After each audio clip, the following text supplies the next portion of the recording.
जय हिंद फ्रेंड्स, मेरा नाम बाबा रामदास और आप देख रहे हैं मेरा यूट्यूब चैनल दद्दा की खरी खरी। तो कल साहब एक बड़ी मजेदार न्यूज आई। इंडी अलायंस के घटक दलों ने उनका जो मीडिया सेल है उसमें 28 दल हैं। तो उनके मीडिया सेल ने 14 टीवी पत्रकारों की एक सूची जारी की कि हम इनके द्वारा आयोजित कार्यक्रमों में, डिबेट्स में, पैनल डिस्कशंस में और कॉन्क्लेव्स में नहीं जाएंगे, हम इनका बायकॉट करते हैं। तो अब इंडिया अलायंस 14 पत्रकारों का बायकॉट करेगा साहब। ये वही इंडिया अलायंस है जो कुछ दिन पहले एक विदेशी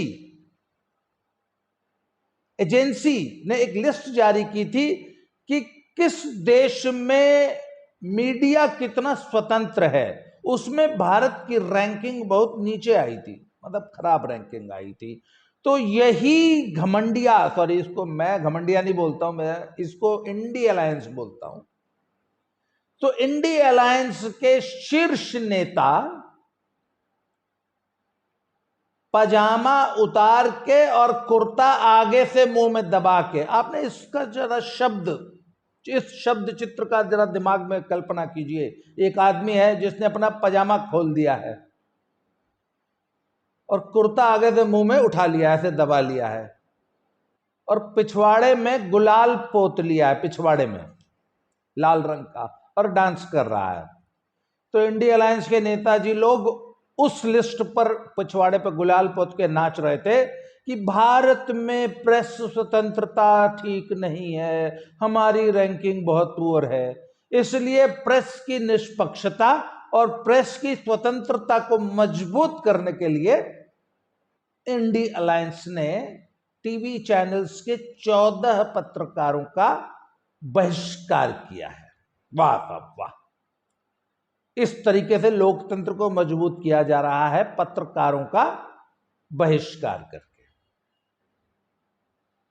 तो आज ना एक आलोक शर्मा है, वो कांग्रेस के प्रवक्ता हैं, कई चैनल्स पे आते हैं। वो आरफा खानम शेरवानी से बात कर रहे थे एक प्रोग्राम में। आरफा खानम शेरवानी जो है द वायर के लिए पत्रकारिता करती हैं, और वो शाहीन बाग जैसे कार्यक्रमों में वो जब है ना इस प्रकार के, जब और ये जब सड़क घेरने के और इस प्रकार के जब आंदोलन होते हैं उसमें बड़ा बढ़ चढ़ के हिस्सा लेती हैं। तो आरफा खानम शेरवानी जो है आलोक शर्मा से बात कर रही थी। उसने बोला कि साहब इससे पहले भी हमने जो है पिछले 9 साल के मोदी जी के कार्यकाल में हमने बहुत से चैनल्स का बड़ा लंबा बायकॉट किया है। क्यों? क्योंकि साहब ये नफरत की दुकान सजाते हैं, अपने चैनल पे नफरत की दुकान सजाते हैं।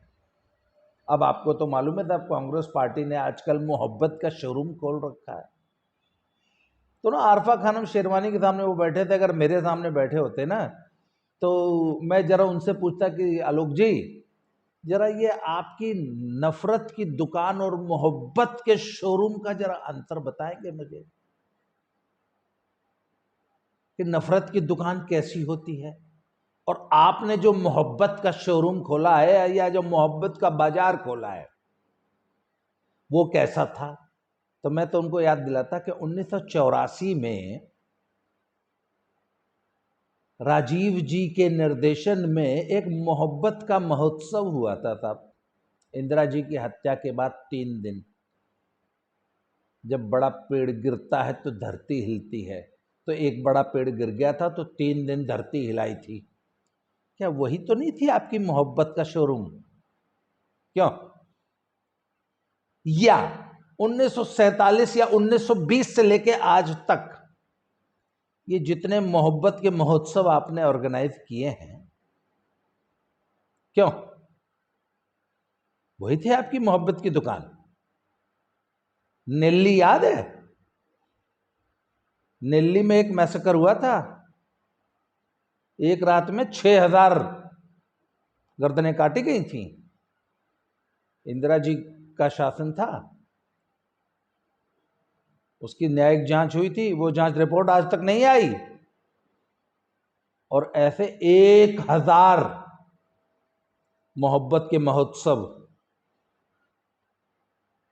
राहुल जी, उनके पप्पा, उनकी मम्मी, उनकी दादी, उनके नाना के राज में 1000 मोहब्बत के उत्सव आयोजित हुए थे। अब राहुल जी ने मोहब्बत की दुकान खोली है। खैर साहब, चलिए बढ़िया बात है, बढ़िया है, और बड़ा शोरूम बने, मोहब्बत का बाजार खुल जाए। तो साहब ये एंकर्स जो हैं 14, ये मोहब्बत की, ये नफरत की जो है दुकान खोल लेते हैं अपने चैनल पे, इसलिए अब हम इनका बायकॉट करेंगे। खैर साहब, अच्छा, ये इनको इन लोगों ने नाम दिया है गोदी पत्रकार। चलिए मैं मान लेता हूं भैया, ठीक है, आपकी जो परिभाषा है उसके हिसाब से ये गोदी पत्रकार होंगे। ये गोदी पत्रकार इनको इसलिए कहते हैं कि ये इन विपक्षी दलों से कड़वे प्रश्न पूछते हैं। हालांकि मैंने इनको कड़वे प्रश्न सरकार से भी पूछते देखा है, जब मौका आता है ये सरकार से भी कड़वे प्रश्न पूछते हैं। अच्छा, मैं ये कतई नहीं कह रहा हूं कि ये बहुत निष्पक्ष लोग हैं। मीडिया का कोई दीनो ईमान जमीर नहीं रह गया है, ये बिकाऊ हो गया है, इससे कोई इनकार नहीं करेगा। पर जैसे इन्होंने एक टर्म जो कॉइन किया है ना, गोदी मीडिया, एक टर्म मैंने भी कॉइन कर रखा है, उसका नाम है सुपारी मीडिया। सुपारी मीडिया में ये जितने पुराने पत्रकार जो बेरोजगार हो गए और आजकल जो यूट्यूब खोल के बैठे हैं, उसमें तमाम पुण्य प्रसून वाजपेयी हो, ये रविश कुमार हो, अभिसार शर्मा हो, आपकी बरखा दत्त हो, और ऐसे अजीत अंजुम और पता नहीं कौन कौन, ऐसे 50 हैं। मैं इनको सुपारी पत्रकार बोलता हूं। अच्छा, इन सुपारी पत्रकारों की पिछले 10 साल की कवरेज उठा के आप देख लीजिए। वो सत्यहिंदी.com पे श्रवण गर्ग जैसे बहुत सीनियर जर्नलिस्ट आते हैं। आशुतोष खुद एक बहुत सीनियर जर्नलिस्ट है देश के, जो कि आज सत्यहिंदी.com नाम का यूट्यूब चैनल चला रहे हैं, जिसपे कम से कम 25-30 पत्रकारों का एक पैनल होता है। ये भी अपने आप को पत्रकार बोलते हैं, पर मैं इनको सुपारी पत्रकार बोलता हूं, क्योंकि इन्होंने हर चुनाव में कांग्रेस को जिताने की सुपारी ले रखी है। मैं आपको एक बड़ा मजेदार या वाकया याद दिलाता हूं। सन 2014 के इलेक्शन के रनअप में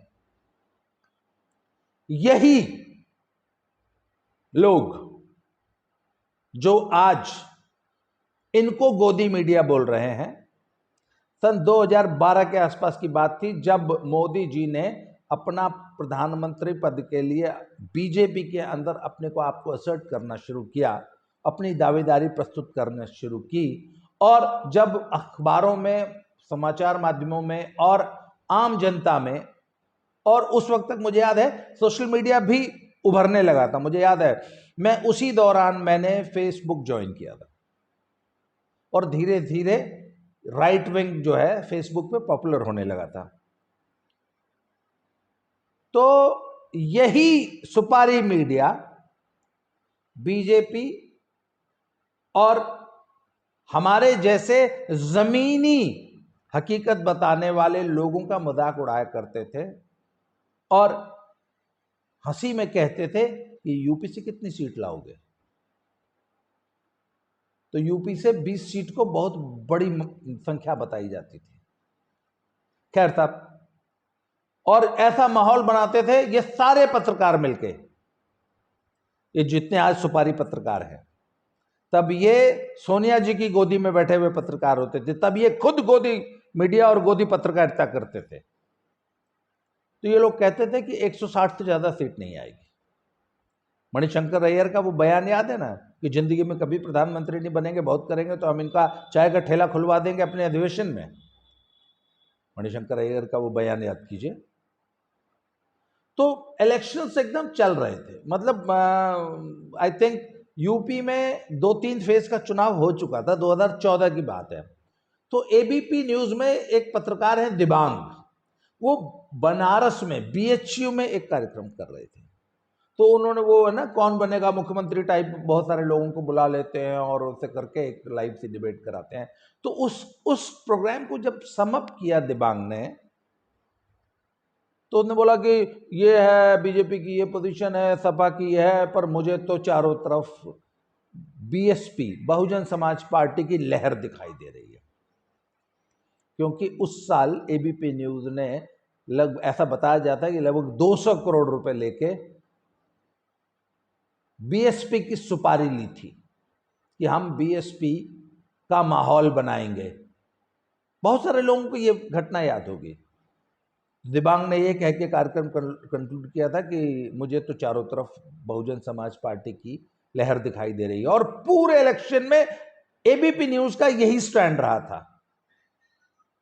और याद है आपको 2014 में बहुजन समाज पार्टी की कितनी सीटें आई थी? 0। खाता नहीं खुला था। हम लोग कहते थे हाथी ने अंडा दिया है। और वो लोग जो कहते थे कि हमने एक एक सीट घूम के देखी है, 20 से ज्यादा सीट यूपी में नहीं आएगी बीजेपी की। चुनाव वाले दिन के जिस दिन रिजल्ट गिना जाना था उस दिन की बात बता रहा हूं मैं आपको। 20 सीट दे रहे थे, 72 सीट आई थी, 73। तो ये तो है साहब इनकी ग्राउंड रिपोर्टिंग। इनके पास करोड़ों का बजट है, सैकड़ों इनके पास संवाददाता होते हैं जो एक एक सीट पर जाकर चुनावी आकलन करते हैं। वो कह रहे थे कि बीजेपी की 20 सीट आ रही है। इसको अब सुपारी पत्रकारिता नहीं कहेंगे तो क्या कहेंगे भैया? इसके बाद एक और कार्यक्रम याद कीजिए। काउंटिंग की पूर्व संध्या पर एबीपी न्यूज ने करीब 20-22 पत्रकारों का एक प्रोग्राम किया था। करीब 2-3 घंटे वो प्रोग्राम चला था, और रात को 10 बजे, शाम को 7 बजे शुरू हो गया था, रात को 10 बजे समाप्त हुआ था। और आज ये जितने बड़े बड़े धुरंधर पत्रकार आपको पता है ना, विजय विद्रोही, ये और ये अशोक वानखेड़े, और पता नहीं कैसे कौन से बड़े बड़े पत्रकार थे, पूरे ऑल ओवर इंडिया से बुलाए गए थे। तो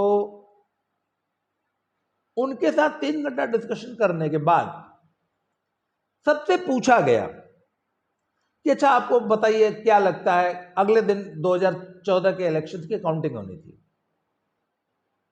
आपको क्या लगता है?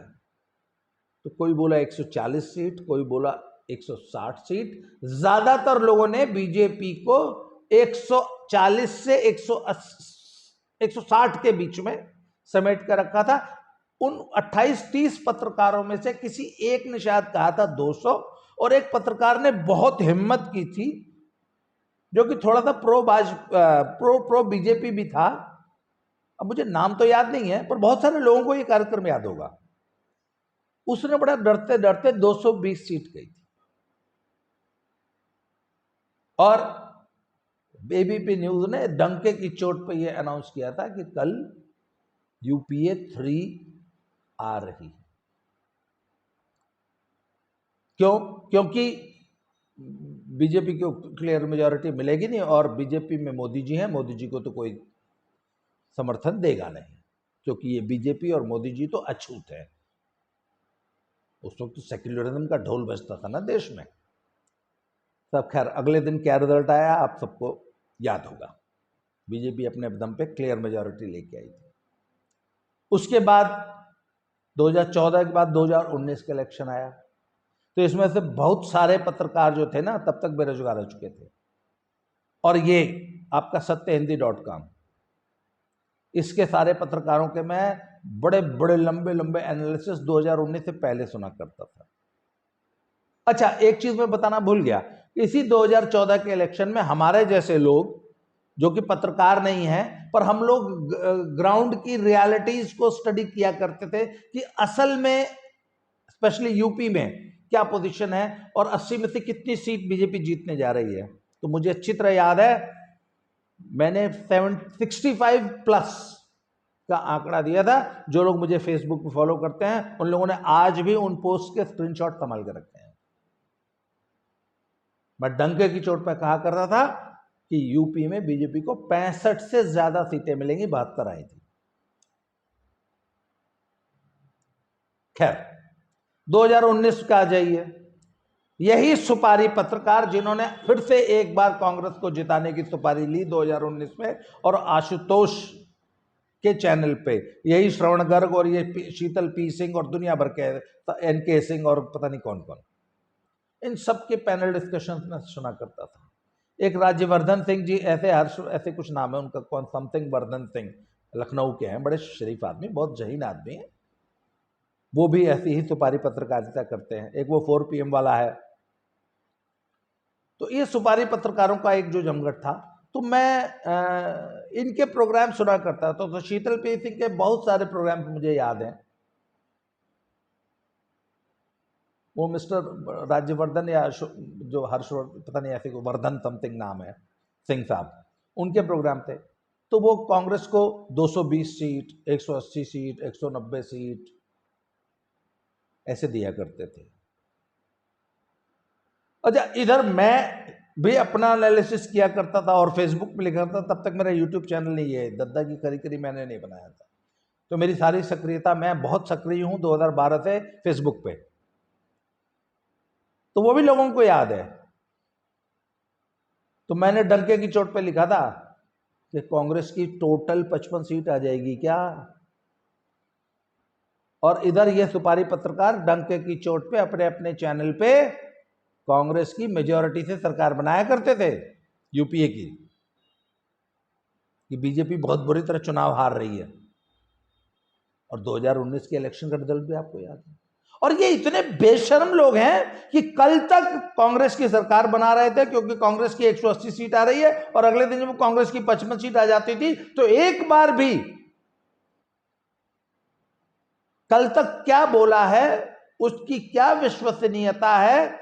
कल जो बेशर्मी से तुम सुपारी पत्रकारिता कर रहे थे, और एक ऐसी पार्टी जो जमीन पर कहीं नहीं खड़ी है, उसकी सरेआम सरकार बनवा रहे थे, उसके पक्ष में माहौल बना रहे थे, ये सुपारी पत्रकारिता कर रहे थे।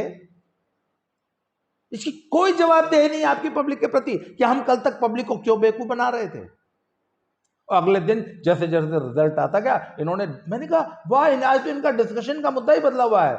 ये तो नफरत की राजनीति करती है, ये तो पब्लिक को बेवकूफ बना दिया बीजेपी ने, यह कर दिया, वो कर दिया, हर चीज को इवेंट बना दिया। मतलब उन्होंने 100 कारण गिना दिए कि इस तरीके से पब्लिक को बेवकूफ बनाकर बीजेपी चुनाव जीत गई है।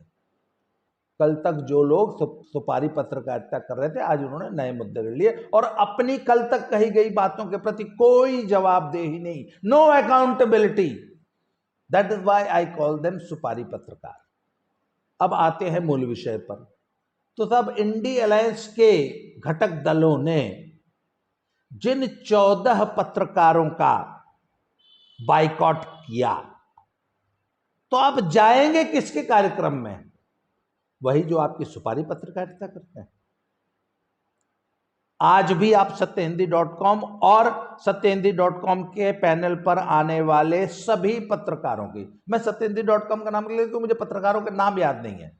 और आप यूट्यूब पे, क्योंकि यूट्यूब तो आज एक बहुत बड़ा मीडियम है ना, सोशल मीडिया को आज आप इग्नोर नहीं कर सकते। तो सोशल मीडिया पे कमेंट करने वाले सभी पत्रकारों के कमेंट उठा के देख लीजिए। पिछले 1 महीने से बीजेपी बहुत बुरी तरह चुनाव हार रही है साहब 2024 का। इन्होंने फिर कांग्रेस की सरकार बनवाना शुरू कर दिया। इंडिया अलायंस तो स्वीप कर देगा। अखिलेश यादव की तो 60 सीट आने जा रही है। इन्होंने फिर सुपारी ले रखी है। तो भैया इंडिया अलायंस वालों, ठीक है, अर्नब गोस्वामी के कार्यक्रम में नहीं जाओगे, नविका कुमार के कार्यक्रम में नहीं जाओगे, रूबिका लियाकत के कार्यक्रम में नहीं जाओगे, जाओगे किसके में? सुपारी पत्रकारिता करने वालों को। इसका मतलब ये 14 जो है, ये आपकी सुपारी नहीं ले रहे हैं आपको जिताने की, इसलिए इनके यहां नहीं जाना है।